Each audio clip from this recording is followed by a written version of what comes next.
Where your reporter? Take. I can't hold it like this. I can't hold it like this. Yes. When you are ready, What? do a count so that everybody. What's your own mic? Let's go. Please react to this court proceedings. Well, ladies and gentlemen of the media, I think it. Can we have some? Are we going to start all over? Start. Ladies and gentlemen of the media and members of the public, I think it's very necessary that we make very clear what happened in court today.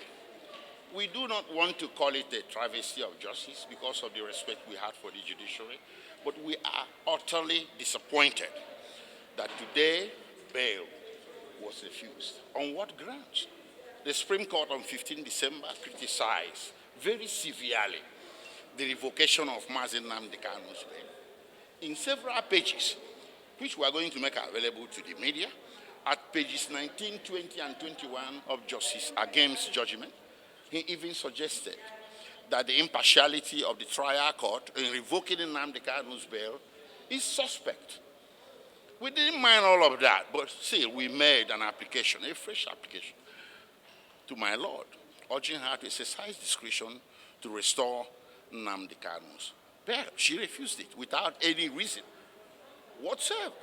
And then we made a second application to accentuate the need for this bail application, pointing to the enormous challenges we face as defense counsel in consulting with Nnamdi Kanu privately and confidentially at the detention facility of the DSS headquarters in Abuja.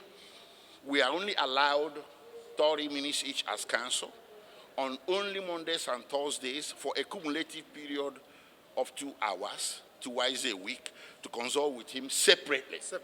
And the federal government is feasting to have an accelerated trial. Yes, we too want an accelerated trial, but we have to have it under an environment that respects Section 36, sub 6, B and C of the Nigerian Constitution. It's all about fair hearing.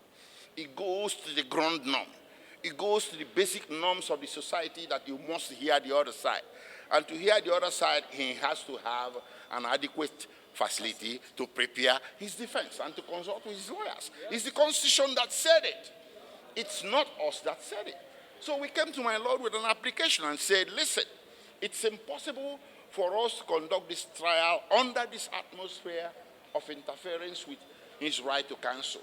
They eavesdrop on our conversations. In the little cubicle room of 10 by 10 where we consult with Nnamdi Kanu, they have secret listening devices and secret photographic and videographic devices. They listen to our conversations secretly, they take our secret photographs, and we adduced this evidence before my Lord.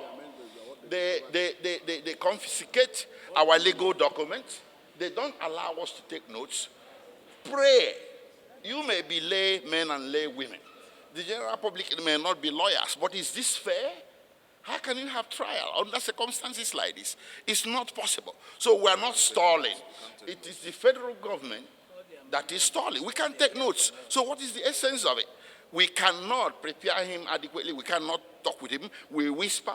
We put our lips to his ear. We talk sotto voce, and so on and so forth. So this is the essence. This is what happened in court today, where justice was turned upside down when our 2 applications that go to fair hearing were refused. But we are going to bounce back. There are more applications to come. Are you going to appeal on this ground? Yeah, definitely. Appeal is ongoing as I speak. Today, by tomorrow, appeal is filed. Okay, excuse me. Please, in addition to that, yes. Please. Yes. In addition to that, what happened today is an act of Federal High Court overruling the decision of a Supreme Court. I want you to get it right. Because the Supreme Court said, Nnamdi Kanu never jumped bail, that the court ought not have revoked that bail on the application of the violator of his right, that is the federal government. You cannot benefit from your own wrong.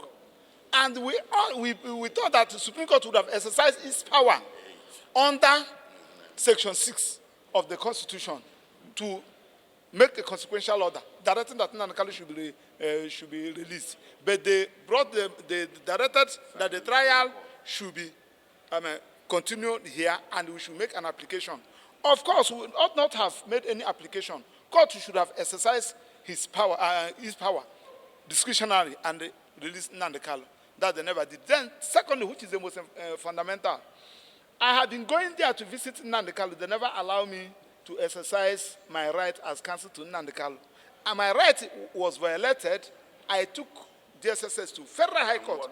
Federal High Court warned DSS, ordered them to apologize to me, and ordered that they should pay me 5 million naira for close to 2 years now. They have not paid that money, and though I just allow it, that's why I have not enforced it, because 70% is running on top of it. Nobody has appealed against it. So now we filed the same application before the court. It's in the court file, asking my Lord to prove that we are not free.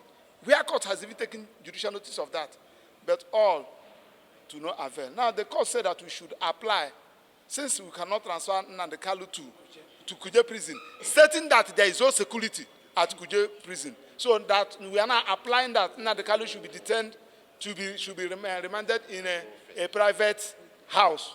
And we are suggesting Abia State Government House or Abia State Liaison Office. So that is the application. So that is it. I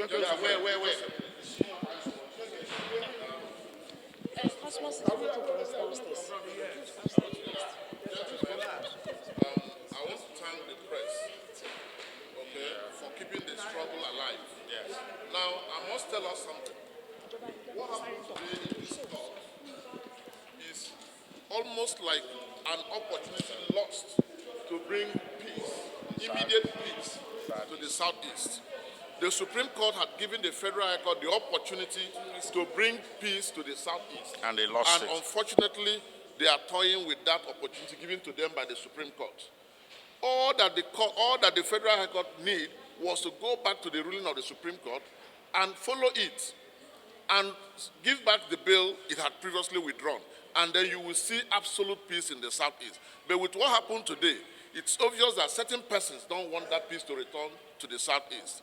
And we are imploring members of the public to please continue to interrogate the reason why the Supreme Court judgment of 15 December 2023 will not be complied with by a Federal High Court. Yes. We need a Federal High Court to simply obey the orders of the Superior Court. A court, look, you did not employ the judges of the Supreme Court for the sake of employing them. Whatever word they utter from their mouth touches on something fundamental. And in this case, in other circumstance, what is fundamental is Nnamdi Kanu did not jump bail. You have no reason to have revoked his bail. Restore it. And the Federal High Court is kind of toying and playing around with it, thereby continuing to create the chaos in the Southeast, thereby continue to make the federal government waste money. Do you know how much the federal government is spending every day Nnamdi Kanu coming? They told us they spend 500 million naira. Somebody is signing off that check. Somebody is signing it off. Who is signing off? Who is making money from it? Extra allowances are being paid to all the security men who are in Abuja because of Nnamdi Kanu. It's your money. Wait, and we have been saying the case of Nnamdi Kanu is not such that we need to spend scarce resources on. The federal government is crying about money. They don't have money, but they have all the money to pay all the security agencies. If you go outside, not less than 1,000 security agencies are on patrol in Abuja because of one single man. And tomorrow they will tell us they don't have money to pay salary of workers. So we need them to be reasonable. We need them to do the right thing. We need them to do the proper thing. Thank you very much. Thank you.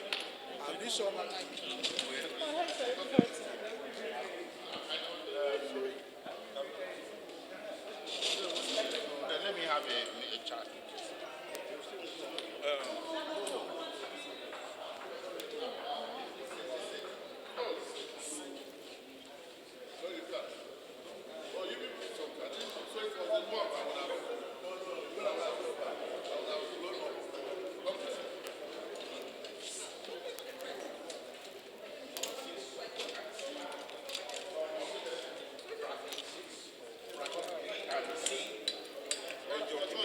What?